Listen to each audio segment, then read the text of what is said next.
The way to think differently is to act differently and get comfortable with being uncomfortable. Welcome to the Unlearn Podcast, where host Barry O'Reilly seeks to synthesize the superpowers of extraordinary individuals into actionable strategies you can use to think big, start small, and learn fast, and find your edge with excellence. Here's your host, Barry O'Reilly. All right, well, hi, Gib. Welcome to the show. One of the main reasons I was keen to interview you is because, well, you've done so much in the product world.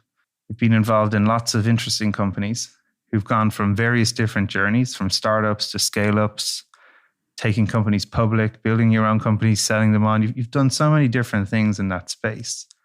And what's also interesting to me is that you don't necessarily have a classic product background. You sort of grew into a lot of these things. So one of the things I love about this show is I get to interview lots of people to hear their sort of story about how they sort of found their way to not only what they're doing today, but what they're looking to do in the future. So maybe you could tell us a little bit about yourself. Like, how did you sort of, not even start off in this industry, but like, how did you sort of come to being here today? Thank you, Barry. It's fun to be here. I grew up in New England. I went to a small liberal arts college called Amherst College. I was an English major.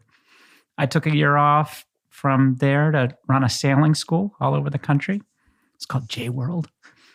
And then I eventually landed in the Bay Area. I was afraid that I would turn into a sailing bum, and I wanted to be engaged in a creative industry. So I joined McCann Erickson, an ad agency in San Francisco, in the mailroom, and then slowly worked my way out. I grew up initially as a marketing person. Then I went to business school back at Dartmouth, which it was the one ski area that it had its own ski lift, which was important to me. And then when I came back to the West Coast, which I love for its skiing and windsurfing, I joined Electronic Arts when it was a pretty young company, 1991. And it was there that I switched from marketing into product. And I loved building stuff there. It was a great place to learn how to build stuff. My first software startup was called Creative Wonders. I built Sesame Street software, sold that to Kevin O'Leary, Mr. Wonderful of Shark Tank. He ran the learning company. We sold that to Mattel. Later, I joined Netflix, and my last startup was called Chegg. It's a textbook rental company. And then I skipped over all the many mistakes and failures. So just add one in, at every juncture there. And in the last 3 years, I've largely been, I've got creative pursuits. I love to give talks. I love to write. I love to do workshops. And from time to time, I do a podcast. Well, that's why I'm lucky to have you one of those short times you get to do it. So I think like lots of things to draw on there, and thank you for highlighting that there were a few mistakes along the way. Many. Yeah. And I think that's what I love to sort of dive into when I'm speaking with people is what were sort of some of those sort of key moments along your journey where you recognized that maybe the skills that were effective for you before were sort of limiting your success. And I know you've been through everywhere from the mailroom right up to the executive suite. So I'd love to hear maybe a couple of examples that we can sort of share. What are the ones that comes to mind? Yeah, the first one that came to mind for me was I joined a startup called Epoch Innovations. And it was working to help folks with dyslexia to improve their lives through essentially neuroperformance. It was one of my failures. But I was early there and I met someone, his name is Keith Raboy. He's now a famous venture capitalist, but he was part of the PayPal team. And they had asked me to build a little website for Epoch Innovations, and I did. And it looked great. And I had done qualitative with potential customers, et cetera. And he looked at it and said, I really don't care what it looks like. I just want to know if it performs. Like, what are the metrics? And it was this very, for me, it was this new perspective. He had come out of PayPal. Clearly, they had learned a lot about consumer science and A/B testing. And that was all new to me. I had actually been very successful in building kids software, mainly because I would kid test. It was my reliance on qualitative and the ability to really get inside the heads of kids, making stuff simple and easy for them, as well as the parents. So it was a little bit of shock to me when Kevin said, hey, I don't care what they said. I don't care what it looks like. I just want to see the data. And that was an important new insight for me. And my startups since then, they've all been very data-driven, all very focused on what I call consumer science. So that's really interesting, right? Like, because often I think what's prevalent in the industry is people are building these products that they like. They're showing them to people saying, do you like my product? And then hope that they're onto a winner by just pushing it out there. But it sounds like, you were starting to get challenged, and based on what people had learned at PayPal, that really what you needed to start thinking about was, well, what are we trying to achieve and how might we get there? And maybe even people didn't care so much about how you got there. Yeah, I mean, I bumped into the same phenomenon. I interviewed at Netflix circa 2005, and Reed Hastings was the CEO. He really only had two questions of me. The first was, can you delight customers? And I told him about my first hit product was called Elmo's Preschool. It was wonderfully delightful, and zillions of parents had bought it. I can't remember if Reed had or not. The second question was, can you do consumer science? And luckily, I knew what he meant because we had talked about it. He described, what he wanted his legacy at Netflix to be was this system of consumer science, this idea that he didn't know or understand what customers would love, but he wanted to create a system where you could test to discover that. And for him, consumer science was forming these hypotheses, quickly putting them into A/B tests where you would have different experiences and then see which one moved the metrics. And luckily, at the time, I had just barely enough insight about that. And luckily, I had taken statistics in business school, thank God. But that's where I got my real introduction to consumer science. And actually, the first year was hard. There's always a pet project from CEOs. Yeah, of course. And his theory was previews would help people to find movies that they'll love. The vision was that you'd come to the homepage of your website, Netflix, and there would be a preview that automatically rolled. It would be a personalized choice, a movie that we thought you'd love. It would also help the business, which is we would provide previews of, I call it long tail content, great movies that weren't new releases, because new releases were really expensive to mail to you the next day in the mail. This is the era of DVDs. And I had done a lot of focus groups, qual, and folks hated previews. Yeah. Right? They just found them annoying. And, we learned that the only reason they watched previews in theaters was they were there early to get a good seat. And I'm like, hey, they hate previews. And Reed's like, I don't care what 80 people in a focus group room says. I want to launch it, get it out there, and see if it moves the metrics or not. And we would debate this because he was deeply wary of my need to do qualitative, to actually talk to the customers. And at the end of the first year, we launched previews and it failed. Okay. And we had a little bit of a detente. I promised that I would never, ever, ever make a decision about launching something or not on the basis of qualitative, but I would continue to do it because it gave me great ideas talking to customers. And then second, it helped me to sort of get the voice of the customer in the back of my head. And that helped me generate new hypotheses that we could put quickly into A/B testing. Anyways, that was a year of learning for me. I think it was a year of learning for Reed too. Yeah, it sounds like because that. I would say it was hysterical. Year 2, it's late at night. There was Reed behind the mirror in the focus group room. We had one in Los Gatos in the building, which is a no-no. I can explain why later. But it was when we were experimenting with TV-based systems. And we actually couldn't A/B test these test systems. They were secrets. And the only data we could get was watching people using it in our focus group room. So I was just surprised to see Reed Hastings, at 8 o'clock at night, watching through the mirror like the rest of us. Anyways. Well, you see, yeah, there's lots of interesting parts there for me, right? Like, first of all, you're almost starting to recognize the cross-functional power of both of your sort of subtle biases, right? Like your propensity to qualitatively talk to customers and Reed quantitatively starting to push towards like, let's get it out there and let the data decide. Yep.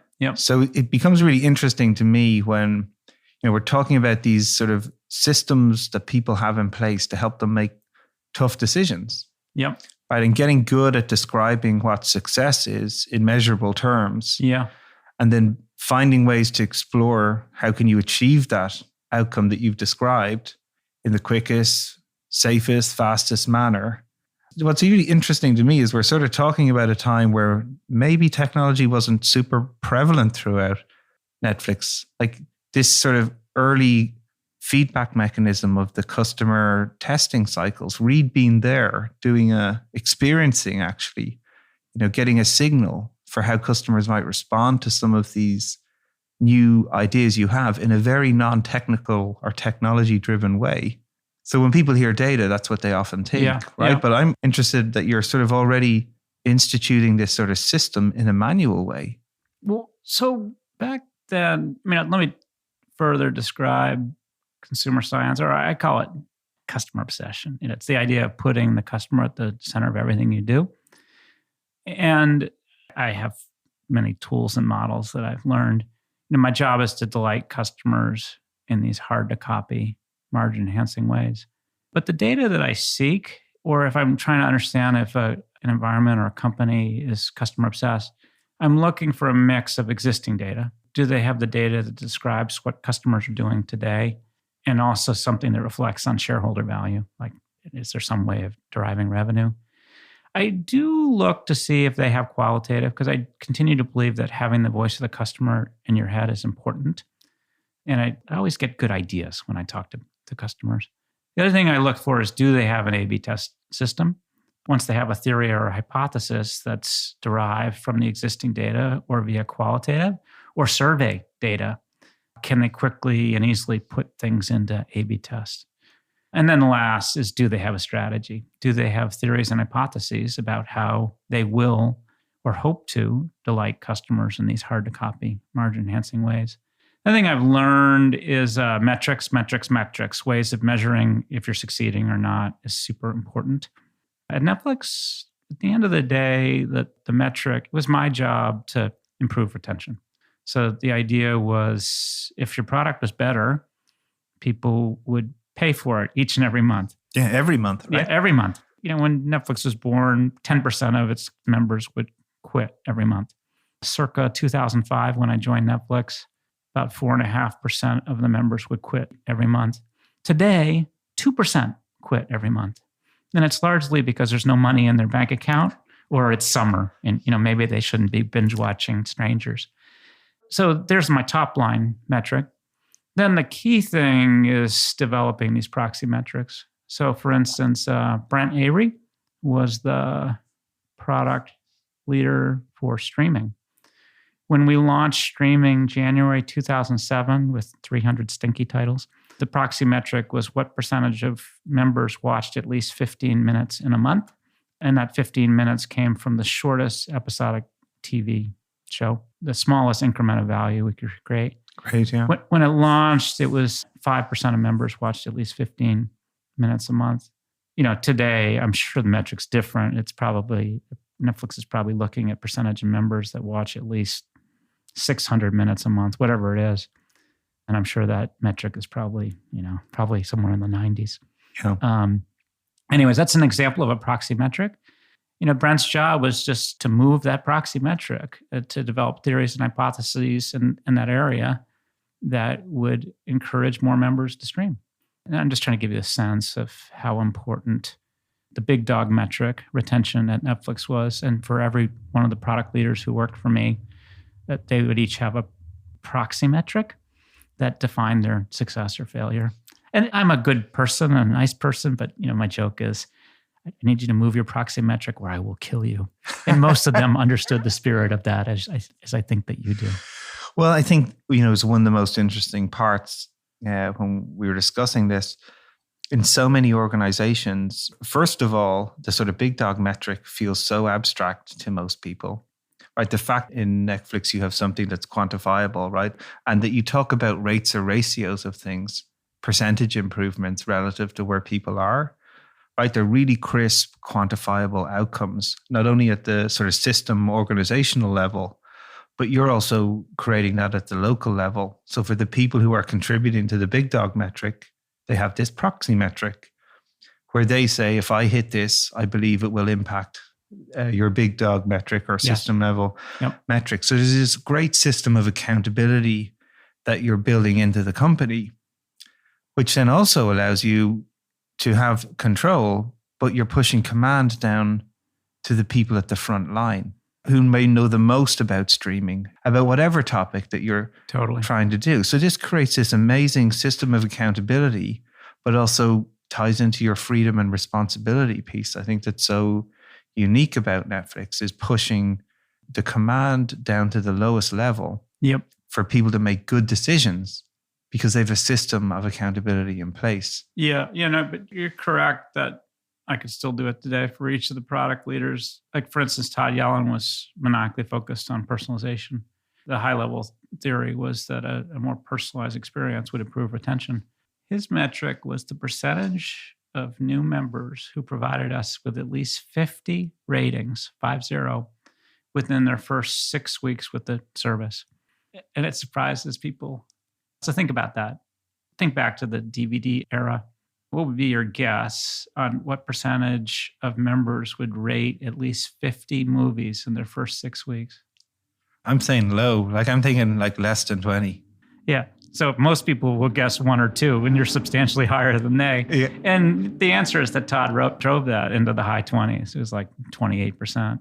But that was his proxy metric. And the proxy is really interesting because the theory was that the reason that people were rating a lot of movies was that they appreciated the result of the work, that they would get great personalized recommendations. That was the reason they were doing it. Yeah.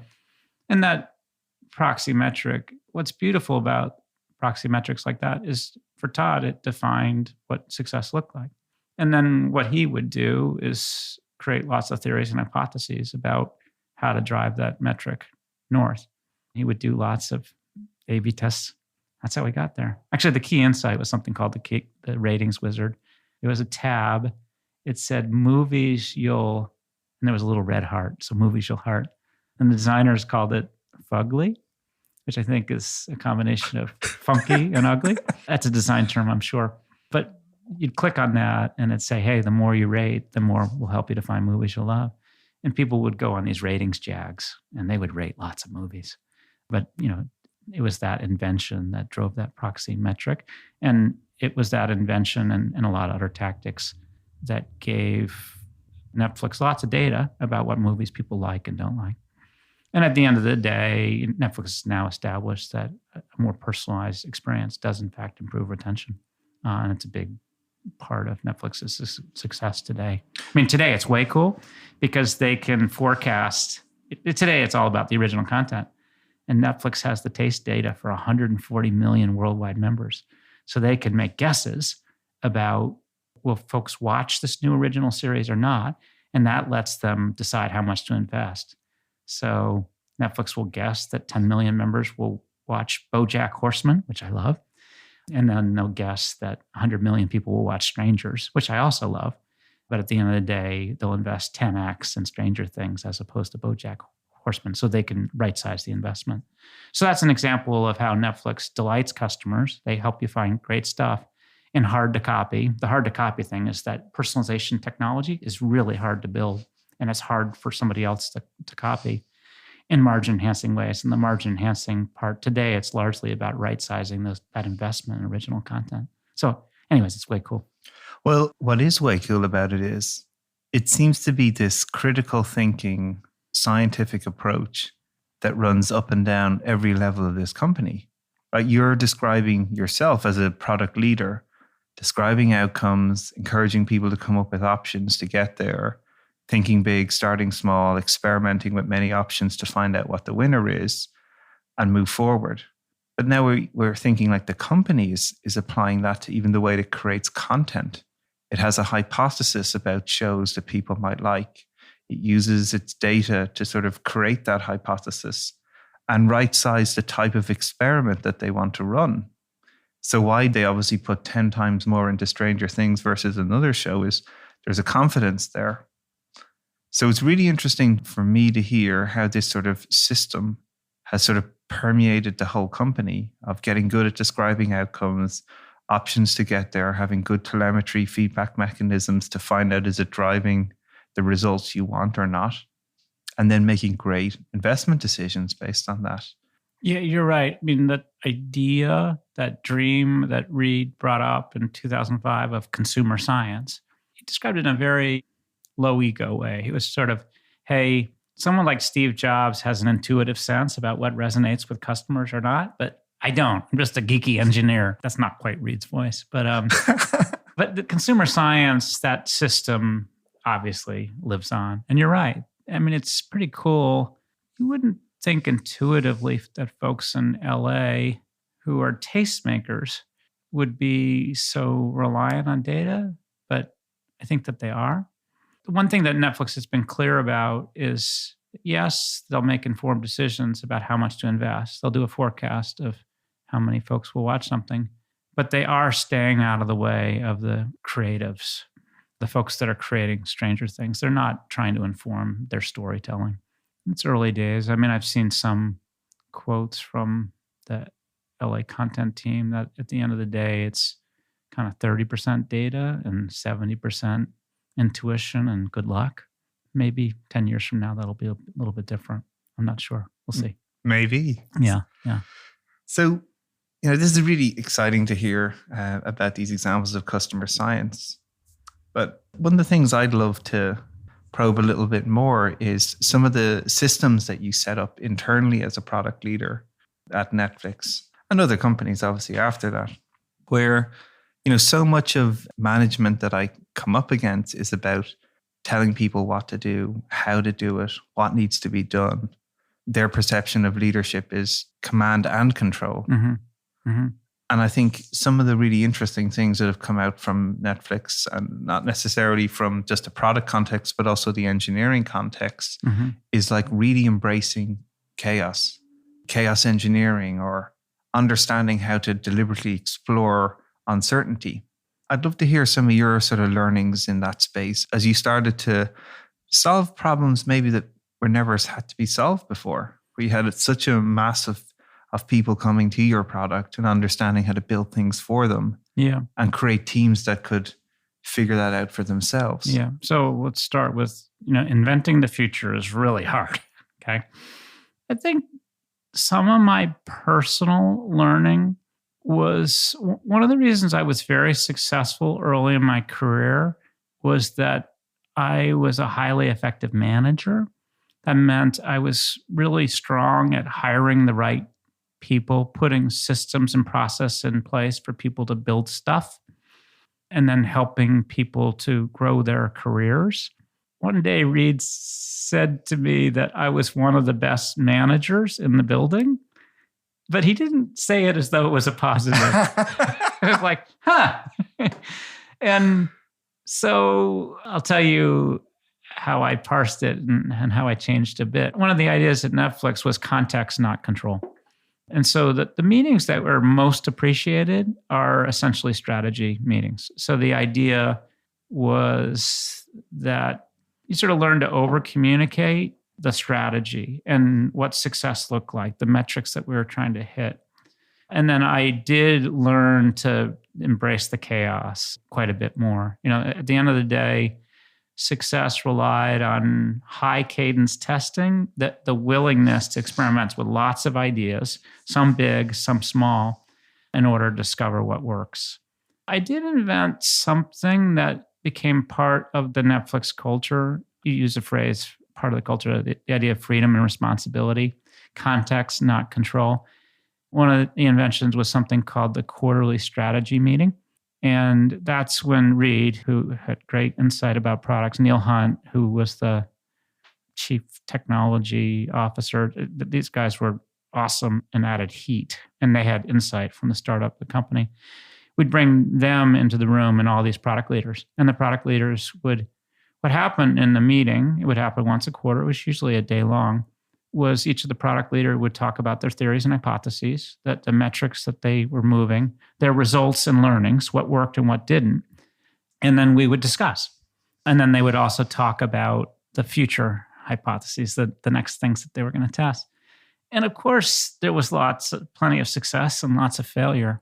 And at the higher level, it was our job to decide how much to invest in each area. So personalization, great story. Moved to proxy metrics, proved that it improved retention. I'll give you a negative story. We had a theory, like many companies, it's been wonderfully successful for many companies, that social was an important strategy.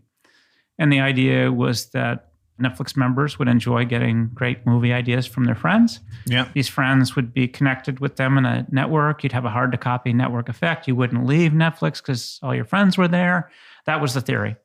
And the proxy metric for that was the percentage of members who connected with at least one friend on Netflix. And when we launched that friends feature, we launched at 2%. A year later, we were up to a whopping 4%. A year later, we were up to a whopping 6%. And if you think it through, if you're trying to improve retention, you need to get something like 20% engaged in a feature like that. So it was sort of 3 years in at one of these quarterly product strategy meetings where we decided, okay, game over. We'll stop investing in that area and essentially double down on personalization. At that meeting, the way Reed wanted it or liked it was he kind of wanted it to feel like you're throwing the product leaders to the lions. It was a room that was round. It kind of looked like a coliseum. But like we all change and grow up. In the old days, I think he would say, that's a bad idea. I think as he matured and we were all learning and growing together, he would say things like, why do you think that's a good idea? Which is a substantially better way to say it. That's management for sure. Yeah, there you go. Yeah, but for me, I think what happened to me is I spent less time thinking about management. I mean, at some point, I had hired a great team and I was always upgrading, but I spent a lot more time thinking about strategy. I probably can still articulate. At the end of the day, the high-level strategies that work were personalization. In the early DVD days, it was all about instant DVD delivery, getting the disc to you the next day, and then obviously later it was streaming. Friends failed. Previews and unique movie finding ideas failed. A theory that a simpler and easier experience would improve retention, that worked. And then one of the big dogs over time, as streaming grew, was creating a network effect around devices. So today, every DVD, Blu-ray player, every television, every game system, every mobile device is pre-wired to deliver Netflix streaming. And that became a great, hard-to-copy advantage that's wonderfully delightful for customers. They can watch movies anytime, anywhere. And there's a business in there. There's margin enhancement. So that's how I thought about the product strategy. And then for each of I had a product leader focused on each of those ideas, a proxy metrics that they were working to move. And in turn, they could articulate their theories and hypotheses about how they would move their proxy. And so there's a certain discipline to all of that, but I never was telling people what to do. Like sometimes one of the hardest things for me is you would have an idea, but I'd try my best to plant it with someone so they would take on full ownership of it. Yeah, and I think that's one of the most interesting parts too you're describing, like guiding through questions rather than handing solutions and answers to people. They build a psychological accountability for these things when they're in forums that you've created where you're describing from a business perspective what you're trying to achieve in quantifiable outcomes. They're showing their proxy version of that and showcasing that not only to the leadership, but to their peers in an open manner, right? Like you're creating mechanisms to share these sort of deliberate outcomes people are aiming for up and down the entire company. Yeah. And then not beating them up, but trying to encourage them different ways to think about things. Let me be controversial for a moment. You brought up this concept of psychological safety, and that's oftentimes something that I'm not sure if it's right. So let me give you a different perspective. When I joined Netflix, like the average tenure of the VP of product there was like 3 to 6 months. Like there were a lot of dead bodies before I showed up. And I spent a lot of time trying to understand that because I didn't want to take the job for 3 or 6 months. And what I discovered was that there was a startup team that loved building stuff, but hadn't embraced Reed's notion of consumer science, the better living through A/B testing. I think of myself as a builder. So I don't like to be at a company at the start. I like joining startups with a proof of concept that are ready to scale and then helping them to scale. And so I built a team of builders. But then later, I certainly wasn't the right person to take Netflix from 20 million to Today it's at 140 million members. I had the benefit of taking a statistics course at business school. But today I'm confident that there's product leaders that have got masters in statistics. You might have created a system of psychological safety for me, but I wouldn't have been the right person. So, there were lots of cases of us deciding that it was time for one of those starters to move on. That was not a psychologically safe thing to do.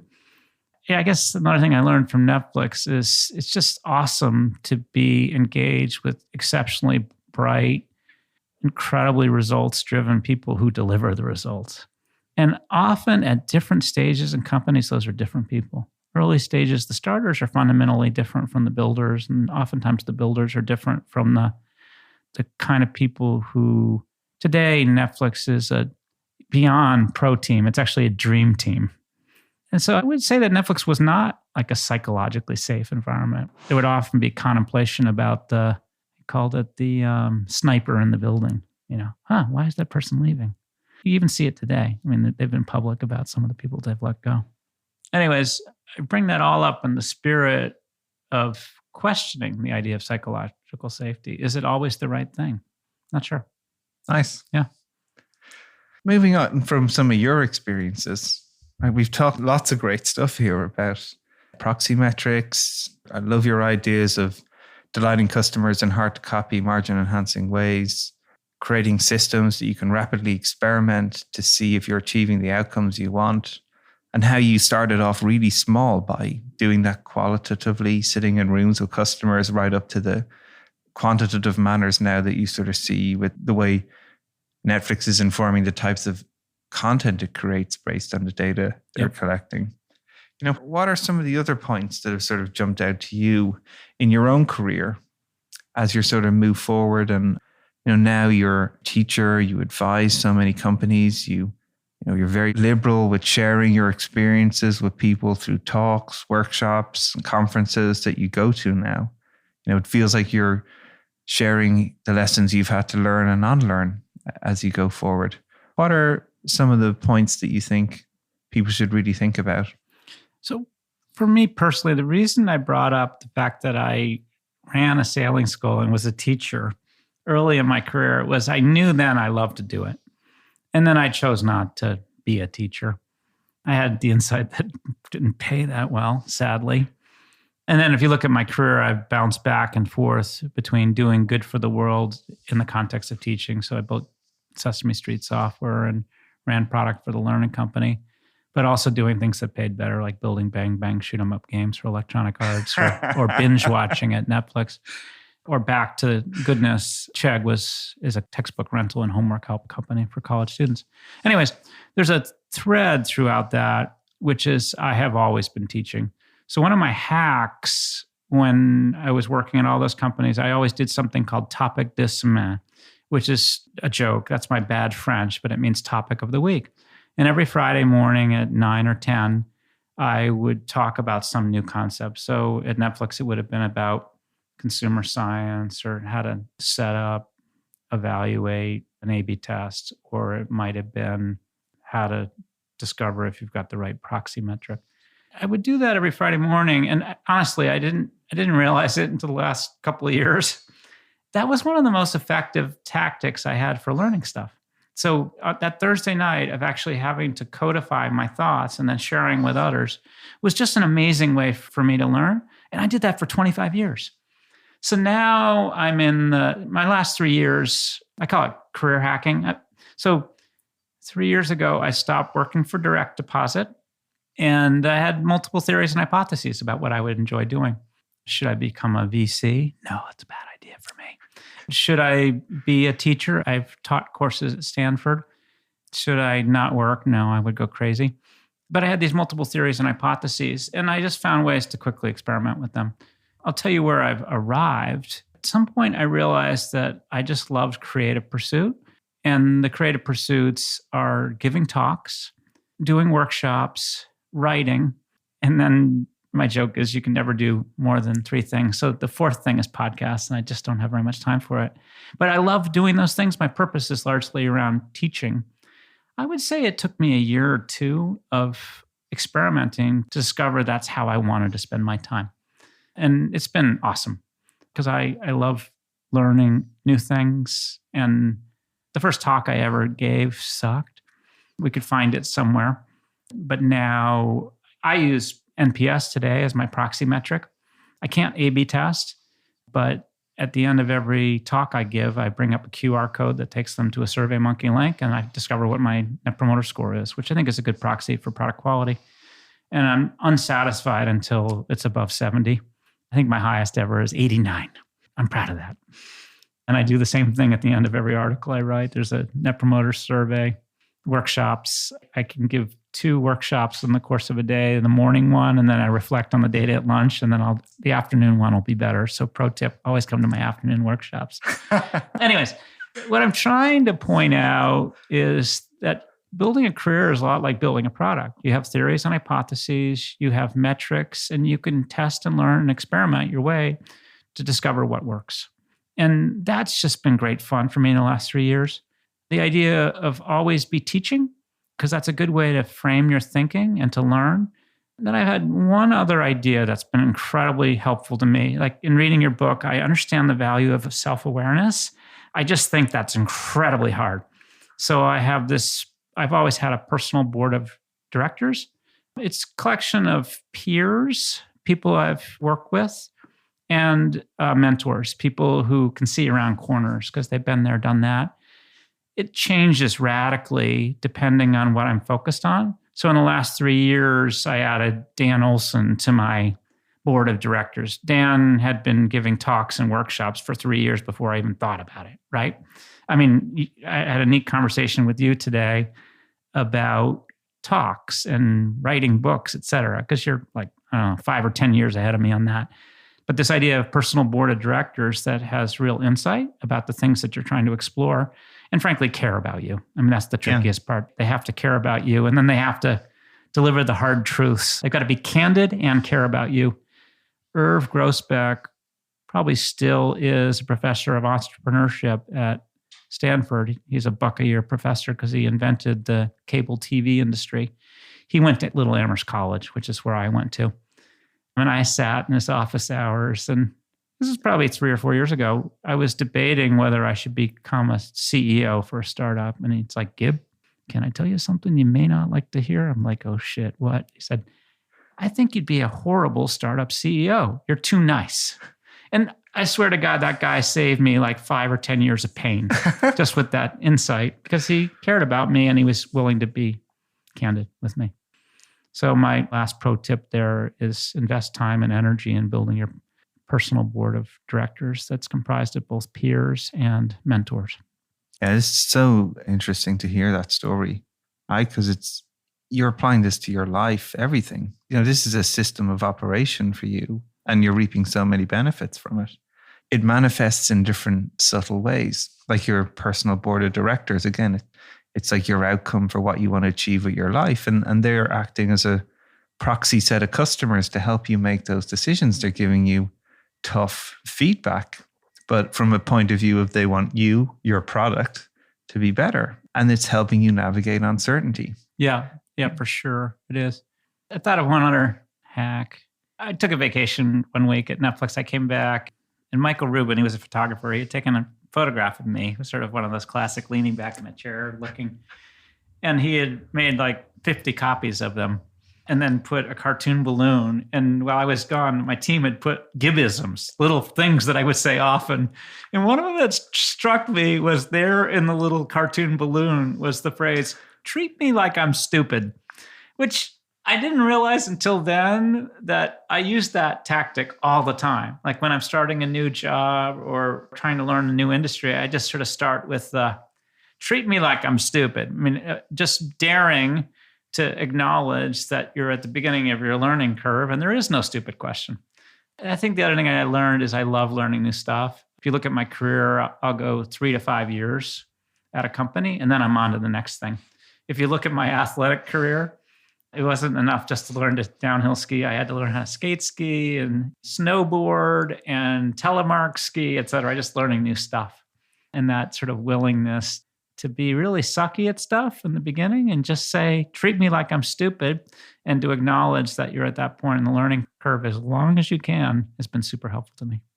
Yeah, and these are great attributes, right? Like one of the things I talk a lot about with unlearning is you've got to be willing to make yourself be uncomfortable, right? Get comfortable with being uncomfortable and vulnerable, right? Like, and you're giving people agency to help their vulnerability by saying, treat me like I'm stupid. Yeah. Right? Let's learn together. Let's empty our minds of any notions of assumptions of what's correct or incorrect. Let's go on this emergent learning experience together. But we'll have these mechanisms in place to sort of steer us in the direction that we want to go. So, even these like little examples you share, you're constantly trying to grow. You're creating outcomes of new things to help you grow and improve, ways to experiment, find out if you're moving in the directions you want. Yep. Yeah. When I'm talking about management, I often say you got to unlearn management and relearn leadership. Yeah. What is an example from your career, maybe, where you've had to go through that process? Or maybe you were told something, a way to do something, but then you realized actually by following that advice, that wasn't necessarily the right thing to do. Yeah, I have a couple examples. I was a co-founder of a kids software startup called Creative Wonders. We sold it to the Learning Company, and then we sold it to Mattel. If you look at my career progression, it was rapid. I was in the right place at the right time. So I was a senior vice president of product for Learning Company and Mattel. I was talking with the HR partner there, and he said, hey, Gib, at this stage in your career, it's all about the leadership. It's all about the communication. It's all about strategy. But it's not critical that you maintain your technical skills, that you be close to the details of the work, et cetera. And I reflected on that, and I spent much more time on leadership and strategy. When I got to Netflix, that advice got me in trouble. There was an expectation at Netflix that everybody could think and do, that you could operate at the high level as a leader and define a strategy. At Netflix, you did have to be close to the details of the work. And so I can remember at some point, it was like night school, where I was digging in the dirt to understand exactly how all the A/B test systems worked, for instance. And I was looking at the structure of every A/B test that every product leader had in the field. I learned that, through Reed's example. It took me a year. The first year he would send an email to me, it said minor, okay? And then there would be some minor bug or whatever else. And over that first year, I had about 50 of those emails. And I began to learn what were the details that he cared about. So for instance, at the launch of a new product or feature, I learned to get into the dirt of every single FAQ, for instance, because I knew Reed would be looking at those, right? But it was he who was training me on the importance of details. So that was a good example of me unlearning the bad advice from my HR partner at the Learning Company, Mattel, and relearning the skill and how Reed did it in a wonderfully soft-handed way, which I deeply appreciate today. So I remember that process well. Yeah, one of the things we talk a lot about with unlearning is giving people like little prompts. Yes. To introduce new behaviors. Yes. So it's interesting to hear Reed even use this as a... What I should say is that next year, I think I got like 5 right. minor emails from Reed. So yes, I had learned. But you're right. It was very effective. Yeah. Nice point. Yeah. So what about organizations relearning as opposed to individuals? You've been through so many of these companies that have had to go through different stages of their life, from startup to scale up to enterprise to IPOing. Is there any examples that come to mind of a company that had to relearn? Yeah. So in the last 3 years, I've done a lot of things. One of the things from time to time, I'm an exec in resident. So I'll spend 3 days a week with a company. And one of those companies is NerdWallet. NerdWallet gives each of us financial insight about what credit cards to use or which bank to work with or the right home loan or any number of things. It's a great startup. But when I first started talking to them, they were in that stage. The start was successful. And then they were building the next stage of the company. And they were great at SEO. So if you typed in best credit card into Google, you would find NerdWallet. And they were also great at creating business partnerships. So the way their business worked was at some point you'd get a wonderfully unbiased and a great recommendation about the right credit card for you. And then NerdWallet would get $50 from the partner. The relearning that NerdWallet needed to learn was to build a real product and a real technology organization. So at the end of the day, I spent about a year with NerdWallet in a 3-day-a-week role, helping them to understand what product leadership looked like, helping them to understand that the director level product leader that was a wonderful starter was not going to scale. And then, nicely encouraging the CEO there, Tim, to start looking around for product leaders who had been there and done that. And that's hard. That's hard going from that everybody grab a shovel stage of a startup and into the next stage where, you have 200, 300, 400 people. You have to think ahead. You have to think about how do we build long-term value. And it's typically fraught with procrastination. So anyways, and NerdWallet got there, which I'm pleased for them and the company. And over time, they will provide insight to hundreds of millions of folks all over the world about how to conduct their financial lives better, which is important. Yeah, so I wanted to thank you a lot, Gib, anyway, for your time today and being so open with all these great stories and experiences you shared of times you've had to both learn and unlearn and relearn many things to get a lot of the breakthroughs you've had in your career.